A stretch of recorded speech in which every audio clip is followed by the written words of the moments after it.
இன்றைக்கு நாம் இளைஞர் தின நாள் என்பதினாலே இளைஞர்களாகிய உங்களுக்கு என்னுடைய வாழ்த்துதலை தெரிவித்துக் கொள்கிறேன். இளைஞர்கள் வாழ்க்கையிலே எத்தனை போராட்டத்தை சந்தித்து கொண்டிருக்கிறார்கள். எத்தனையோ முறை அவர்கள் வாழ்க்கையிலே பிரச்சனைகள் இருக்கிறதா?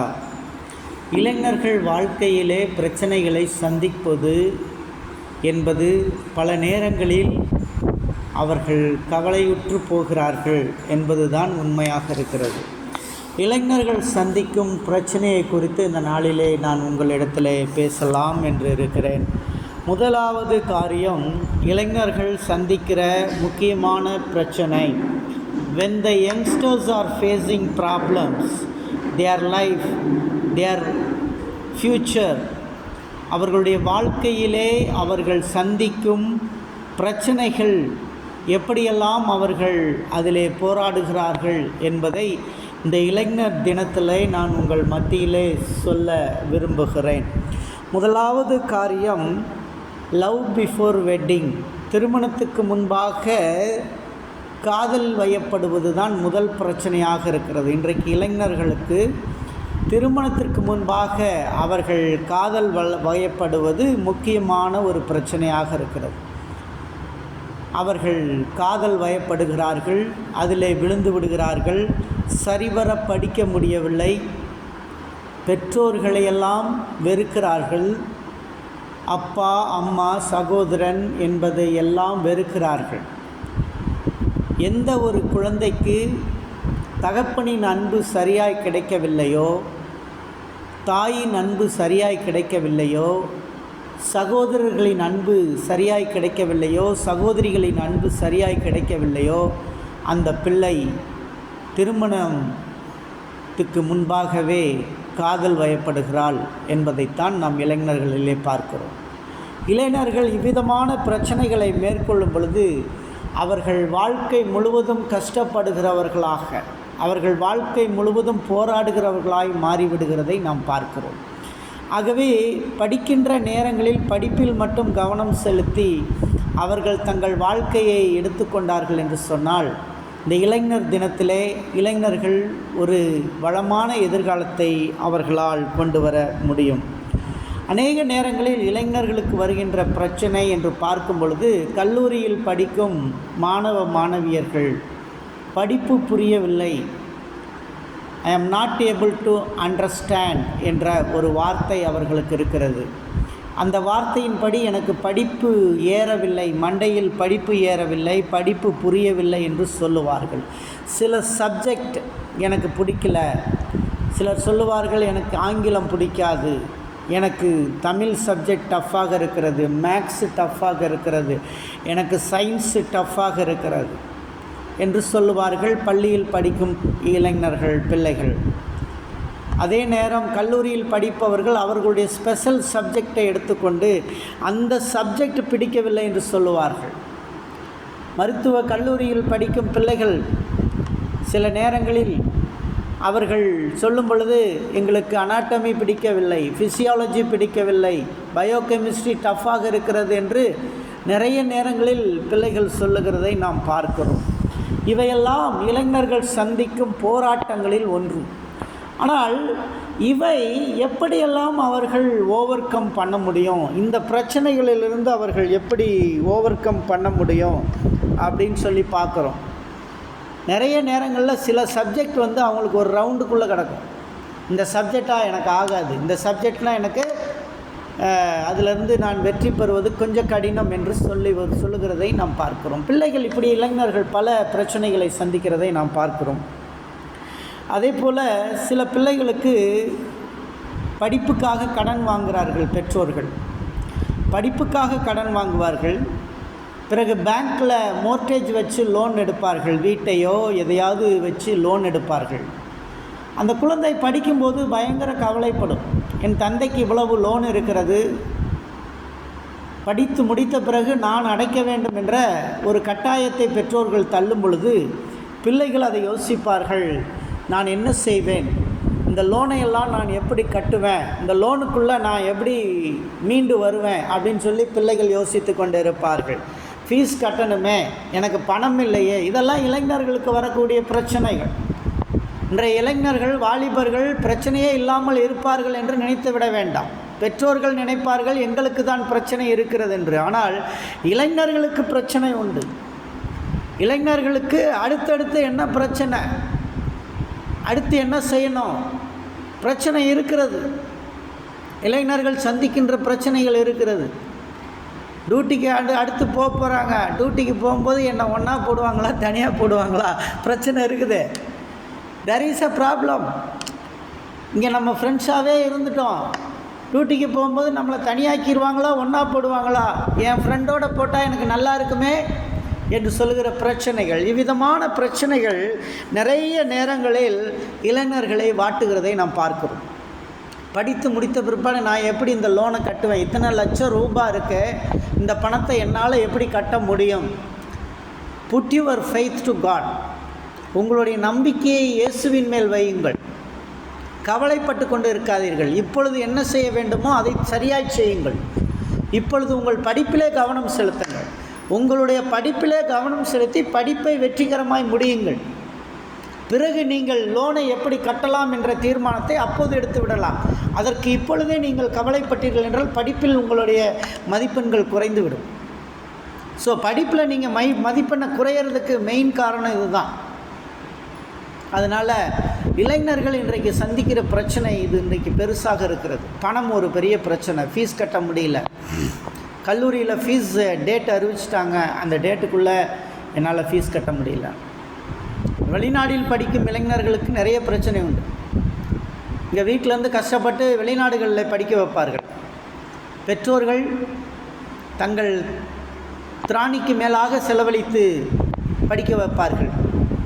அப்படி படிக்க வைக்கும் பொழுது அந்த பிள்ளைகள் அங்கே படித்து வரும் பொழுது சில நேரங்களில் விமானத்துக்கு கூட டிக்கெட் இருக்காது. லீவுக்கு வர்றது, விமானத்துக்கு டிக்கெட் இல்லையே என்று கவலைப்படுவார்கள். விமானத்துக்கு ஃப்ளைட் டிக்கெட் எனக்கு கிடையாது, நான் என்ன செய்வேன்? என் கையில் ஃப்ளைட் டிக்கெட்டுக்கு காசு இல்லை. ஒரு ஷூ எடுக்கணும், காசு இல்லை. ஒரு பேக் எடுக்கணும், காசு இல்லை என்று சொல்லி பிள்ளைகள் கவலைப்படுகிறதை நாம் பார்க்கிறோம். இதெல்லாம் இளைஞர்கள் சந்திக்கின்ற பிரச்சனைகள். ஸோ அப்படியாக நாம் பார்க்கிறோம். அடுத்து இளைஞர்கள் என்ன பிரச்சனையை சந்திப்பார்கள் என்று சொன்னால், பேட் ஃப்ரெண்ட்ஸ், கெட்ட நண்பர்கள் இளைஞர்களுக்கு அமைந்து விடுவார்கள். சில நேரங்களில் கல்லூரியிலோ பள்ளியிலோ கெட்ட நண்பர்கள் அமைந்து விட்டால் அது எல்லாம் கெடுதியிலே கொண்டு நிறுத்துவார்கள். பிரச்சனைகள் எல்லாம் நாம் சந்தித்து கொண்டே இருப்போம். கெட்ட காரியங்களை செய்து கொண்டே இருப்போம். கெட்ட நண்பர்கள் கெட்ட வழியிலே கொண்டு போவார்கள். ஆங்கிலத்தில் ஒரு பழமொழி உண்டு, tell me your friends, I will tell you who you are என்ற ஒரு வார்த்தை. உன்னுடைய நண்பனை பற்றி சொல், உன்னை பற்றி நான் யார் என்று சொல்லுகிறேன் என்று சொல்லுகிற வார்த்தை. அப்படியாக நிறைய பிரச்சனைகளை சந்திக்கின்ற பிள்ளைகள் உண்டு நண்பர்களால். இந்த நண்பனோடு சேர்ந்தேன், என் வாழ்க்கையே போச்சு, என் படிப்பே போச்சு என்று சொன்ன அநேக மாணவ மாணவிகள் உண்டு. இந்த ஃப்ரெண்டு என்னுடைய படிப்பை கெடுத்து விட்டான், இந்த ஃப்ரெண்டு என்னை தவறான வழிகளிலே கொண்டு சென்று விட்டான் என்று சொல்லி அநேக நேரங்களிலே நண்பர்களால் கெட்டு போவதுண்டு.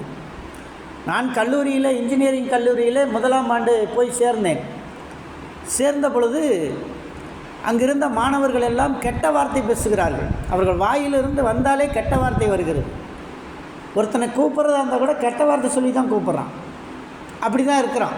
அவ்வளவு மோசமான மாணவர்கள் இருந்தார்கள் நான் படித்த கல்லூரியில். கொஞ்ச நாளில் நமக்கு அந்த வார்த்தை சர்வசாதாரணமாக வர ஆரம்பிச்சிருச்சு, அந்த கெட்ட வார்த்தைகள். அடுத்து எல்லாம் சிகரெட்டு குடிப்பான். கொஞ்ச நாளில் நமக்கும் அந்த சிகரெட்டு குடிக்கிற பழக்கம் வந்துருச்சு. அடுத்து அவன் எல்லாம் தண்ணி அடிப்பான். கொஞ்ச நாளில் நம்மளும் தண்ணி அடிக்கிற பழக்கம் வந்துருச்சு. அப்போ நண்பர்கள் என்ன செய்கிறார்கள்? இவ்விதமான தவறான பழக்க வழக்கங்களுக்குள்ளே நம்மளை அடிமையாக்கி விடுகிறார்கள் மோசமான நண்பர்கள். என்னுடைய ஒரு ரூம்மேட் இருந்தான். அந்த ரூம்மேட் ராத்திரியில் தூங்கிட்டு இருக்கும்போது என்னை ஒரு நாள் எழுப்பி ஒரு பாட்டில் பீர் எடுத்து குடுறான்னு சொன்னான். டேய் எனக்கு வேண்டாம், நான் குடிக்க மாட்டேன். இல்லை குடுறான்னு சொல்லி ஃபோர்ஸ் பண்ணி என்னை குடிக்க வச்சான். அன்னைக்கு நான் குடித்து பழகினேன். அதன் பிறகு 3 ஆண்டுகள் ஒரு குடிகாரனாகவே இருந்து இயேசுவை நம்பின பிறகுதான் அந்த பழக்கங்களை விட்டு வந்தேன். இதெல்லாம் கெட்ட நண்பர்களால் வருவது. The bad friends it leads to bad habits. கெட்ட நண்பர்கள் கெட்ட பழக்கங்களுக்குள்ளே நம்மை அடிமைப்படுத்தி கொண்டு செல்வார்கள். ஆகவே நாம் நம்முடைய நண்பர்களை தேர்ந்தெடுக்கிற விஷயத்தில் மிகவும் நாம் எச்சரிக்கை உள்ளவர்களாக இருக்க வேண்டும். அதே போல் மாணவர்களுக்கு பேக்கெட் மணியை எப்படி ஹேண்டில் பண்ணணும், how to handle your pocket money, சரியான முறையில் நீங்கள் உங்களுடைய பேக்கெட் மணியை நீங்கள் ஹேண்டில் பண்ணணும். எப்படியெல்லாம் உங்களுடைய பேக்கெட் மணியை ஹேண்டில் பண்ணுவீங்க? நம்ம யோசித்து பார்ப்போம். நிறைய நேரங்களில் நமக்கு கிடைக்கிற மணி எடுத்து நம்ம ஊதாரித்தனமாக செலவழிப்போம். நான் என் தந்தை கொடுத்த பணத்தை எடுத்து தண்ணி அடிச்சிருக்கேன். எப்படி சொல்லுவேன் எங்கள் அப்பா கிட்ட, அப்பா எனக்கு உடனே பணம் அனுப்புங்க, 2500 வேணும் என்று சொல்லி நான் லெட்டர் எழுதுவேன். அப்பா உடனே, அப்போல்லாம் லெட்டர் தான், மொபைல்லாம் கிடையாது. அப்பா உடனே வந்து எங்கேயாவது கடன் வாங்கி நம்மளை படிக்க வைக்கிறதுக்காக வீட்டுக்கு அனுப்புவாங்க. நான் ஏதோ ஒரு பீஸுன்னு சொல்லி அனுப்பிட்டு அந்த பணத்தை வாங்கிட்டு போயிட்டு இப்போ நண்பர்களெல்லாம் சேர்ந்து வாங்கடான்னு சொல்லி ஒரு 10-15 பேர் சேர்ந்து தண்ணி அடிச்சுட்டு ராத்திரிலாம் படம் பார்த்துட்டு 2:30 மணிக்கு ரூமுக்கு வரும். படிப்பில் அறிவு இருந்தது, புத்தி இருந்தது. சரி, அப்படின்னா நீங்கள் மார்க்கெல்லாம் குறைஞ்சிட்டிங்களா அப்படின்னா எல்லாத்துலேயும் 98-99 தான் படிக்கிறதில்ல. அவ்வளோ சுற்றி அவ்வளோ பண்ணாலும் நல்லா படித்தேன். படிப்பு இருக்கும், திறமை இருக்கும். நம்ம ஹேபிட் மாறிடுச்சுன்னா ஒன்றும் செய்ய முடியாது. இளைஞர்களே, ரொம்ப எச்சரிக்கை உள்ளவர்களாக இருக்கணும். நான் கடைசியாக இயேசுவை ஏற்றுக்கொண்ட பிறகு என் தந்தைகிட்ட போய் மன்னிப்பு கேட்டேன். அப்பா என்னை மன்னிச்சுக்குங்க, ஐ வேஸ்ட் யுவர் மணி. சில நேரங்களில் நான் என் பணத்தை வேஸ்ட் பண்ணிட்டேன். ஒரு முறை கல்லூரிக்கு வருகிறார், ஃபுல்லாக குடிச்சிருக்கேன். எங்கள் அப்பா என்னை பார்க்குறாரு, கேட்ட பணத்தை கொடுக்குறாரு.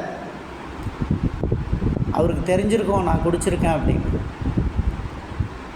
ஆனால் என்னை முத்தமிட்டு சென்றார். என் மனசாட்சி குத்துச்சு, என்னுடைய மனசாட்சி குத்தப்பட்டுச்சு. ஐயோ, என் அப்பாவுக்கு முன்னாடி நான் துரோகம் பண்ணுறேனே, நான் இந்த துரோகத்தை செய்யக்கூடாது என்று சொல்லி இயேசுவை ஏற்றுக்கொண்ட பிறகு நான் அப்பா கிட்ட நான் அதெல்லாம் சொன்னேன். அப்பா சொன்னார், எனக்கு தெரியும், ஆனால் என் மகன் கெட்ட வழியில் போக மாட்டான்னு எனக்கு தெரியும், அவன் என்னைக்கு இருந்தாலும் திருந்தி வருவான்னு தெரியும் என்று சொன்னார். ஸோ இதுதான் வந்து ஒரு தந்தையினுடைய இருதயம். கெட்ட குமாரன் கதையை கேட்டிருக்கீங்க. ஒரு இளைஞன் தன்னுடைய அப்பாவுடைய சொத்துக்களை எல்லாம் பிரித்து நிறைய பணத்தை எடுத்துக்கொண்டு வெளியூருக்கு போனான். துன்மார்க்கமாக ஜீவனம் பண்ணான், எல்லாத்தையும் இழந்து போனான். நண்பர்கள்லாம் விட்டு ஓடி போயிட்டான், காசு இல்லைன்னு. கடைசியில் போய் ஒரு குடியானவன் வீட்டில் போய் அங்கே போய் பன்னி மேய்ச்சிட்டு இருந்தான். பன்னி திங்கிற தவிட்டனால தன்னுடைய பசியை ஆற்றிக்கலான்னு நினச்சான். அவன் உடனே பார்த்துட்டு, ஏடா என் பன்னிக்கே சாப்பாடு இல்லை, நீ அதை தின்னுட்டு இருக்கியாடான்னு அவனை துரத்தி விட்டான். நேராக அழுக்கு ட்ரெஸ்ஸு, நிலமை ரொம்ப மோசம். நேராக கிளம்பி போகிறான். போயிட்டு அந்த மோசமான நிலையில் அவன் போயிட்டு நண்பர்கிட்ட, அவங்க அப்பா கிட்ட போகணும் அப்படின்னு நினைக்கிறான். ஃப்ரெண்ட்ஸ் எல்லாம் விட்டு போயிட்டாங்களே, நான் எங்கள் அப்பாக்கிட்ட போகணுன்னு. இவன் ரொம்ப அழுக்காக இருக்கான், தாடி இப்போ வளர்ந்துருக்குது, ஜடமுடியெல்லாம் வளர்ந்துருச்சு, ரொம்ப மோசமாக இருக்கிறான். அப்படி மோசமாக இருக்கிற நண்பன் அவங்க அப்பாவை போய் பார்க்குறான். அப்பா தூரத்தில் பார்த்த உடனே ஒடியாராரு. ஐயோ என் மகனே என்று கட்டி தழுவுகிறார். அவனுடைய அழுக்க அப்பா பார்க்கல, அவனுடைய ட்ரெஸ்ஸை பார்க்கல, அவனுடைய ஜடமுடியை பார்க்கல. என் மகன் காணாமல் போன என் மகன் திரும்பி காணப்பட்டான், வந்துட்டான். வேலைக்காரரை கூப்பிட்டாரு, எப்பா என் மகனுடைய முடியெல்லாம் வெட்டுங்க, அவனை குளிக்க வைங்க, புது ட்ரெஸ்ஸை போடுங்க அவனுக்கு, இன்றைக்கி விருந்து நம்ம வீட்டிலன்னா. இதுதாங்க தந்தையினுடைய இருதயம். நம்ம தாயினுடைய இருதயம் இப்படி தான், ஏற்றுக்கொள்ளுகிற இருதயம். தாய்க்கு அன்பு வத்தி போகுமோ, தனது பிள்ளை அவள் மறப்பாளோ, அவர்கள் மறந்தாலும் நான் உன்னை மறப்பதில்லை என்று வேதவசனம் தெளிவாக சொல்லுகிறது. தாய்க்கு அன்பு வத்தி போகாது. உன் தாயை மறந்து விடாதே, உன் தகப்பனை மறந்து விடாதே. வேதவசனம் தெளிவாய் சொல்கிறது, உன் தகப்பனையும் தாயையும் கனம் பண்ணு. Respect your parents. இளைஞர்களே, ரெஸ்பெக்ட் யுவர் பேரண்ட்ஸ். அடுத்ததாக நாம் பார்க்கிறோம் சிற்றின்ப ஆசைகள். நாம் படிக்கும் பொழுது நிறைய சிற்றின்ப ஆசைகள் வரும். இன்னொரு பொண்ணு நல்ல தோடு போட்டிருக்கா, எனக்கும் அந்த தோடு வேணும். எனக்கும் அந்த தோடு வேணும் ஆசை இருக்கும். அந்த புள்ள நல்ல வாட்ச் கட்டியிருக்கா, எனக்கும் அந்த வாட்ச் வேணும், நல்ல டிஜிட்டல் வாட்ச் எனக்கும் வேணும். ஆசைகள் இருக்கும். அதற்கு தகுதியாக இருந்தால் இறைவன் உன்னிடத்திலே தரும் பொழுது நீ அதற்காக ஜெபிக்க வேண்டும். உனக்கு என்ன தேவைகள் உண்டு என்பதை கர்த்தரிடத்தில் கேட்கணும். எனக்கு நல்ல வாட்ச் கொடுங்க ஆண்டவரே, எனக்கு நல்ல மோதிரம் கொடுங்க ஆண்டவரே, எனக்கு நல்ல தோடு கொடுங்க ஆண்டவரே, நல்ல செயின் கொடுங்க என்று கர்த்தரிடத்தில் கேட்கணும். நீ ஆசைப்படுவதை குறுக்கு வழியில் அடைவதற்கு விரும்பி விடாதே. குறுக்கு வழியில் கேட்டு பெற்றுக்கொள்ளலாம் என்று நினைத்து விடாதே. குறுக்கு வழியிலே சிற்றின்ப ஆசைகளுக்கு அடங்கி விடாதே. நிறைய பிள்ளைகள் வீட்டிலே பணம் திருடுவார்கள். ஒருவேளை இங்கே உட்கார்ந்து இருக்கிறவர்களில் யாருக்காவது வீட்டில் காசு ஆட்டையை போடுற ஒரு எண்ணம் இருந்திருந்தா இன்றைக்கே மனம் திரும்பிக்கோ, இன்றைக்கே மனம் திரும்பிக்கோ. வீட்டிலேருந்து காசு எடுக்கிற பழக்கங்கள் இருந்தால் இன்றையே திருந்திவிடு. பணத்தை திருடுதலை விட்டுவிடு, அது உன்னை அழித்து விடும். இளைஞர்களே, உங்கள் எதிர்காலத்தை மாய்த்துவிடும். பண தேவை இருந்தால் தந்தையிடம் கேள், தாயினிடம் கேள். பணம் கிடைக்காவிட்டால் அதற்காய் குறுக்கு வழியை நாடாதே. பொறுமையோடு கர்த்தரிடத்தில் ஜெபி. ஆண்டவரே எனக்கு பணத்தை கொடும் ஆண்டவரே, நான் உம்மிடத்தில் கேட்கிறேன் என்று கேட்டுக்கொள். கர்த்தர் உனக்கு வாய்க்கு செய்வார். கர்த்தர் உனக்கு வாய்க்கு செய்வார். உனக்கான பண தேவைகளை கர்த்தர் உனக்கு சந்திப்பார். அவர் சந்திக்கும் பொழுது உன்னுடைய வாழ்க்கையிலே பெரிய மாற்றங்கள் இருக்கும். கர்த்தரால் வருகின்ற அனைத்து காரியமும் ஐஸ்வர்யத்தை தரும். விசுவாசத்தில் கிடைக்காத எல்லாமே பாவமாக இருக்கும். விசுவாசத்தில் எது கிடைக்கிறதோ அது ஆசீர்வாதமாக இருக்கும். If you pray with God, you ask God, ஆண்டவரே எனக்கு நல்ல சுடிதார் வேணும், ஆண்டவரே எனக்கு நல்ல கோட் வேணும், நல்ல ஷூட் வேணும், ஆண்டவரே எனக்கு நல்ல புக்ஸ் வேணும் நான் படிக்கிறதுக்கு, எனக்கு நல்ல ஃபீஸை சந்திங்கன்னு சொல்லி கர்த்தர்ட்ட ஜெபம் பண்ணுங்க. Put your faith to God. உங்களுடைய விசுவாசத்தை கடவுள் மேலே வைங்க. இந்த சிற்றின்ப ஆசைகள் உங்களை அழித்துவிடும். நிறைய மாணவர்கள் தீய பழக்கங்களுக்கு அடிமையாகிறார்கள். தீய பழக்கம், த பேட் ஹேபிட்ஸ் என்று சொல்லுகிறோம். இந்த பேட் ஹேபிட் எதாவது என்று சொல்லி பார்க்கிறோம். குடி, போதை பழக்கங்கள், சிகரெட்டு, இன்னும் மாணவர்கள் நிறைய புதிய புதிய கஞ்சா போன்ற புதிய பழக்கங்கள் இருக்குது. ட்ரக் அடிக்ட்ஸ் போன்ற பழக்கங்கள் உண்டு. மாணவர்களே, அவைகளுக்கு அடிமையாகிவிட வேண்டாம். அவைகள் உங்களை அழித்துவிடும், அவைகள் உங்களை கொன்றுவிடும். அப்படிப்பட்டவைகளை செய்ய வேண்டாம் அருமையான பிள்ளைகளே.